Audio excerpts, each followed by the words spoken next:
প্রিয় ছাত্রছাত্রীরা, আজকে আমি তোমাদেরকে এই ভিডিওর মাধ্যমে ক্লাস 10-এর ভৌতবিজ্ঞানের যে প্রশ্নগুলো দেওয়া আছে 2025 সালের মাধ্যমিক পরীক্ষার জন্য, সেখানে রায়মারিন প্রশ্নবিচিত্রের দ্বিতীয় পর্যায়ে মূল্যায়ন অর্থাৎ সেকেন্ড সামেটিভের জন্য স্কুল নম্বর 8 এই 8 নম্বর স্কুলের যে প্রশ্নগুলো দেওয়া হয়েছে সমস্ত প্রশ্নের উত্তর আমরা আজকে এই ভিডিওর মধ্যে আলোচনা করব। অর্থাৎ 1 নম্বর যে যে প্রশ্নগুলো আছে এমসিকিউ টাইপসের প্রশ্ন, সেই সব প্রশ্নের উত্তর আমরা আলোচনা করবো 8 নম্বর স্কুলের। এবং এর আগে যে স্কুলগুলো ছিল 1 থেকে 7 অবধি, সেই স্কুলগুলোর প্রশ্ন উত্তর আমরা অলরেডি চ্যানেলে আপলোড করে দিয়েছি। তোমরা প্লেলিস্ট থেকে সেই প্রশ্ন উত্তরগুলো অবশ্যই দেখে নেবে। আজকে দেখো এখানে 8 নম্বর স্কুল, সেখানে যে এমসিকিউ টাইপ প্রশ্ন দেওয়া আছে সেগুলো আলোচনা করবো। তো এই এমসিকিউ টাইপ প্রশ্ন গ্রুপ এর মধ্যে এই সমস্ত প্রশ্নের উত্তর তোমার বই থেকে পেয়ে যাবে। তো আমরা এখানে আরেকবার তাও তোমাদেরকে দেখে দিচ্ছি, অনেকে তোমরা বই কেননি সেই কারণে। প্রথম প্রশ্ন বলা আছে কোন সম্পর্কটি সঠিক নয়, কোন সম্পর্কটি সঠিক নয়। তো এখানে তোমাদের সঠিক উত্তর হবে অপশান এ। নেক্সট প্রশ্ন 1.2, সেখানে কি বলা হচ্ছে দেখো, কোনো তড়িৎ কোষের তড়িৎচালক বল ই এবং বিভব প্রভেদ ভি এর মধ্যে পার্থক্য হলো E greater than V. Option B হবে সঠিক উত্তর। নেক্সট প্রশ্ন 1.3 বলা আছে রান্না করার পাত্রের তলদেশ হয়, রান্না করার পাত্রের তলদেশ হয় অপশান এখানে সাদা ও মসৃণ, কালো ও মসৃণ, সাদা খসখসে, কালো ও খসখসে। অপশান ডি হবে সঠিক উত্তর, কালো ও খসখসে। নেক্সট প্রশ্ন 1.4 বলা আছে নেসলার বিকারক বাদামি বর্ণে পরিণত হয় যার সংস্পর্শে, সেটি হলো NH3। অপশান এ হবে সঠিক উত্তর। নেক্সট প্রশ্নে বলা আছে ব্রোঞ্জের উপাদান হলো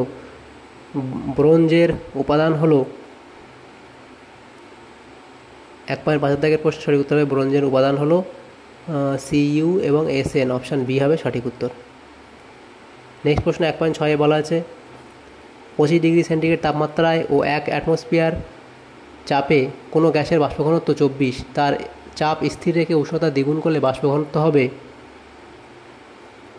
অপশান এ অর্থাৎ 12। নেক্সট প্রশ্ন 1.7 বলা আছে জলের তড়িৎ বিশ্লেষণে অ্যানোডে 40 গ্রাম অক্সিজেন পাওয়া গেলে ক্যাথোডে উৎপন্ন হাইড্রোজেনের মোল সংখ্যা হবে অপশান সি অর্থাৎ 2.5। তাহলে এখানে যে এমসিকিউ টাইপ প্রশ্নগুলো ছিল সেগুলো উত্তর আমরা পেয়ে গেলাম এখানে। তারপরে দেখো গ্রুপ বি, এই গ্রুপ বি এর মধ্যে 9টা প্রশ্ন আছে, 1 নম্বর করে 9 নম্বর দেওয়া আছে। 2 দাগের প্রশ্ন নিম্নলিখিত প্রশ্নগুলির উত্তর দাও।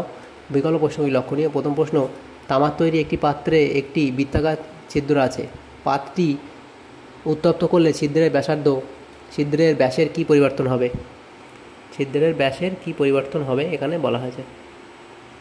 তো এখানে দেখো তোমাদের এটা ছিদ্রের যে ব্যাস সেটা বৃদ্ধি পাবে, ব্যাস বৃদ্ধি পাবে।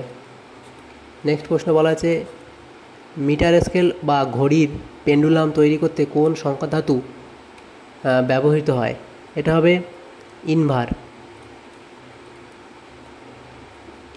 সংখ্যা ধাতু ব্যবহার করা হয়।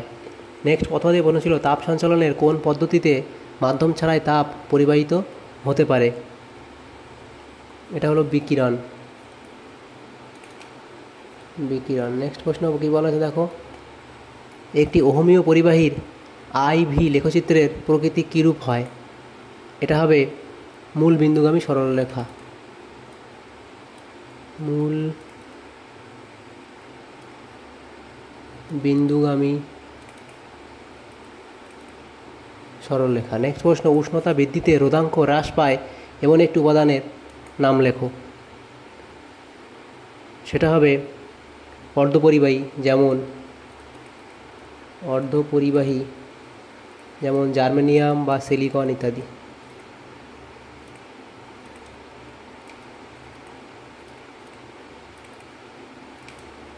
অথবা প্রশ্ন ছিল কোন সমবায়ে তুল্যরোধের মান সমবায়ের যে কোনো রোধের মানের থেকে কম হয়।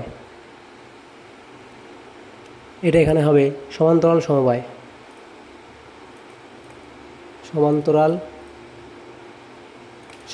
নেক্সট প্রশ্ন ছিল একটি গ্যাসের বাষ্পঘনত্ব 14, এনটিপিতে ওই গ্যাসে 2.8 গ্রাম পরিমাণের আয়তন কত হবে।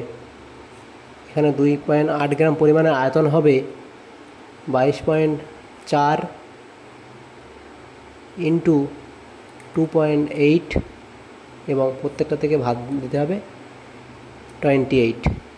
সেখান থেকে আমাদের আসবে 2.24 লিটার। অথবা প্রশ্ন ছিল 4.5 গ্রাম জলকে সোডিয়াম ধাতুর সঙ্গে বিক্রিয়া ঘটানো হলে উৎপন্ন H2 গ্যাসের এনটিপিতে আয়তন কত হবে।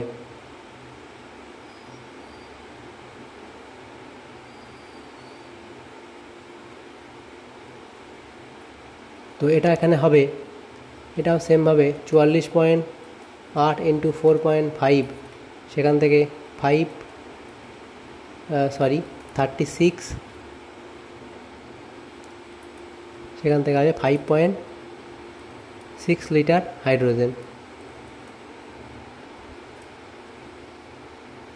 তারপরে প্রশ্ন দেখো এখানে কি বলা হয়েছে, অ্যালুমিনা থেকে তড়িৎ বিশ্লেষণ পদ্ধতিতে ধাতু নিষ্কাশনের সময় ক্যাথোড হিসাবে কি ব্যবহার করা হয়? ক্যাথোড হিসাবে কার্বন ব্যবহার করা হয়, গ্যাস কার্বন ব্যবহার করা হয়।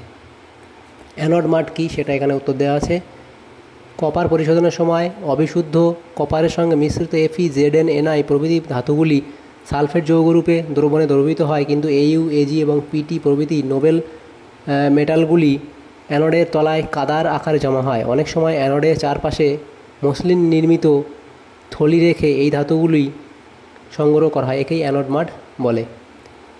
পরের প্রশ্ন ছিল ওলিয়ামের রাসায়নিক নাম ও সংকেত লেখ। ওলিয়ামের রাসায়নিক নাম হলো পাইরোসালফিউরিক অ্যাসিড এবং এর সংকেত হলো H2S2O7।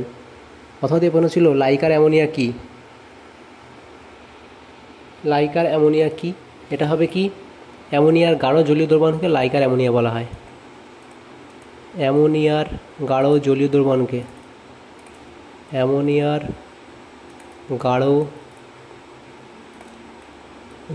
দ্রবণকে লাইকার অ্যামোনিয়া বলে। একটি আলমিক বিগালকের উদাহরণ দাও। একটি আলমিক বিগালকের উদাহরণ হলো SiO2। একটি আলমিক বিগালকের উদাহরণ হলো SiO2।